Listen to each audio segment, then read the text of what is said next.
the British Empire did not collapse. It was not destroyed by war, not by invasion, not by defeat on the battlefield. It was not swept away by revolution. There was no storming of London, no burning of Parliament, no moment of sudden collapse. The empire was still powerful. Its navy ruled the seas. Its currency anchored global trade. Its institutions were intact. But power alone does not guarantee survival. The British Empire made a decision, a single choice, taken calmly, deliberately, and with confidence. From that moment, decline became inevitable. At the time, the decision seemed reasonable, even moral, a way to avoid chaos, a way to preserve order, a way to remain in control. It was not weakness. It was restraint, and that is precisely why it proved fatal. Because empires rarely fall when they are forced to.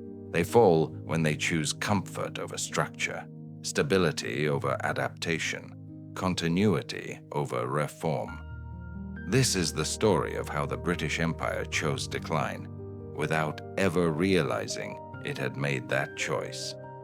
At the beginning of the 20th century, Britain controlled nearly a quarter of the world.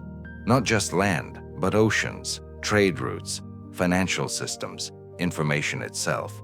The British flag flew over continents, India, Africa, the Middle East, large parts of Asia. Yet the true power of the empire was not measured in soldiers. It was measured in structure.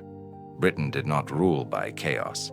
It ruled by design, by institutions that had been refined over centuries, by administrative systems that functioned even without direct force, by elites trained not to conquer, but to govern.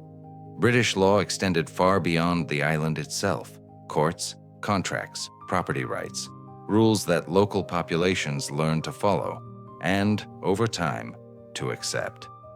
The empire exported more than goods.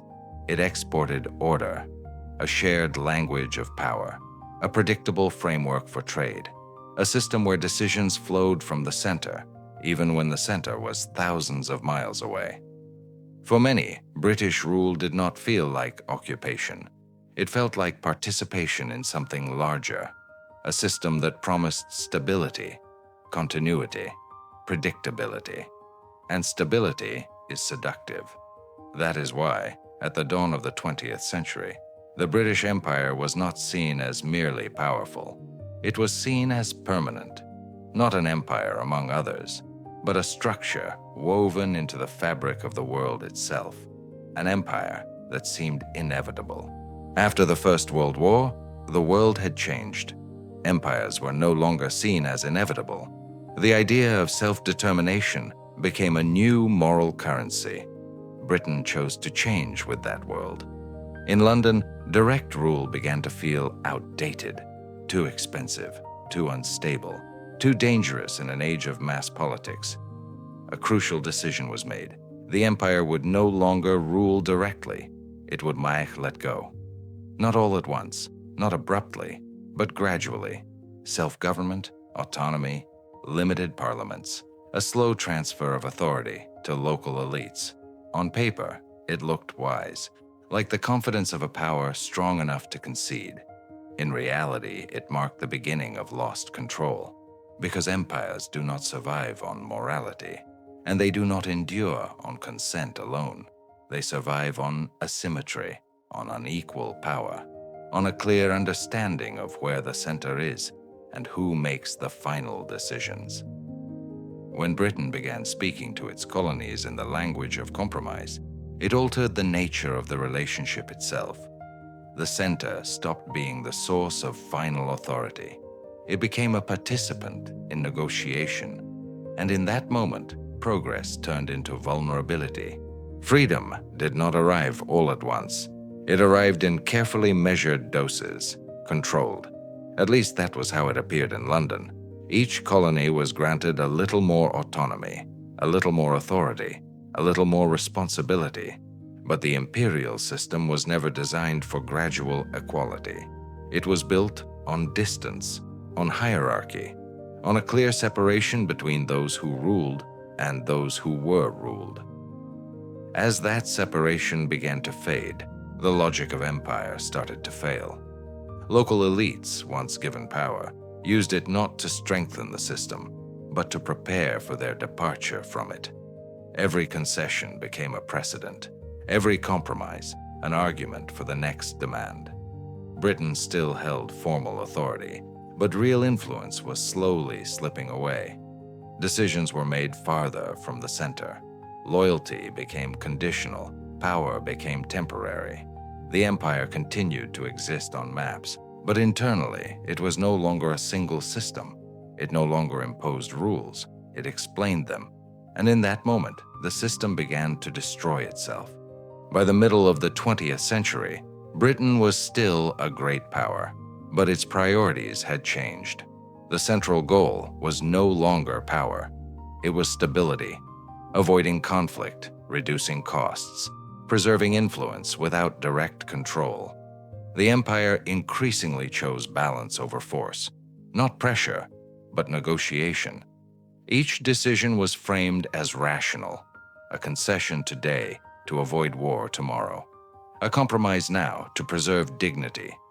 But power does not disappear without consequence. It is either exercised or it dissolves. Britain imposed its will less and less. It reacted more and more. From a center that defined the rules, it became an arbiter, and eventually an observer.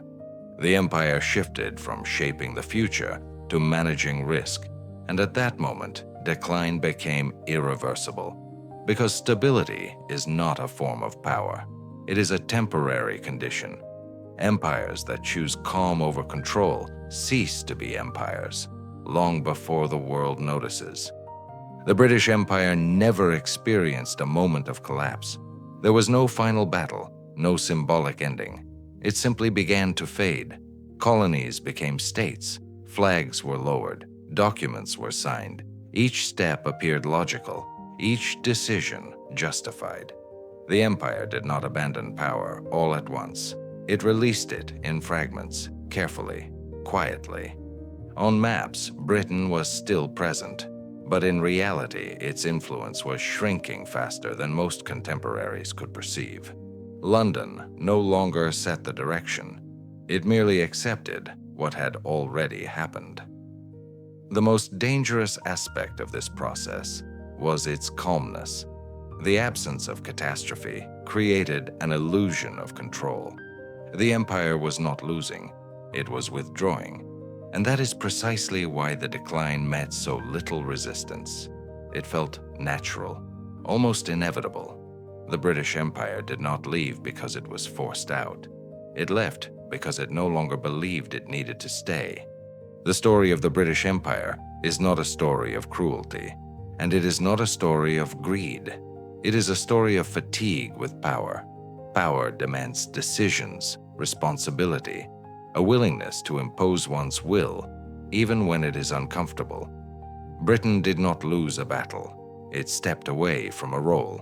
The empire existed as long as it believed that it was meant to define order. When that belief faded, the empire itself began to fade, even if not immediately. Power is rarely lost through resistance. More often, it is lost through doubt. The moment a center begins to question whether it has the right to rule, it ceases to be a center. The British Empire chose rationality. It chose stability. It chose the comfort of predictability. And that is why decline became inevitable. Because systems of power do not collapse when they are overthrown. They collapse when they stop believing in the necessity of their own existence. The British Empire did not make a catastrophic mistake. It made a deliberate choice, a choice in favor of stability, of calm, of a manageable future. It chose compromise over confrontation, continuity over rupture, order over uncertainty. And perhaps it was the right choice for its people, for its time, for a world exhausted by conflict. But history does not judge intentions. It judges outcomes. And the history of Britain leaves behind a question that reaches far beyond a single empire. Can any system of power survive if, at the decisive moment, it places comfort above control? Can dominance endure when maintaining stability becomes more important than reshaping the structure that sustains it? Or does decline always begin quietly, rationally, when power chooses to remain reasonable for too long?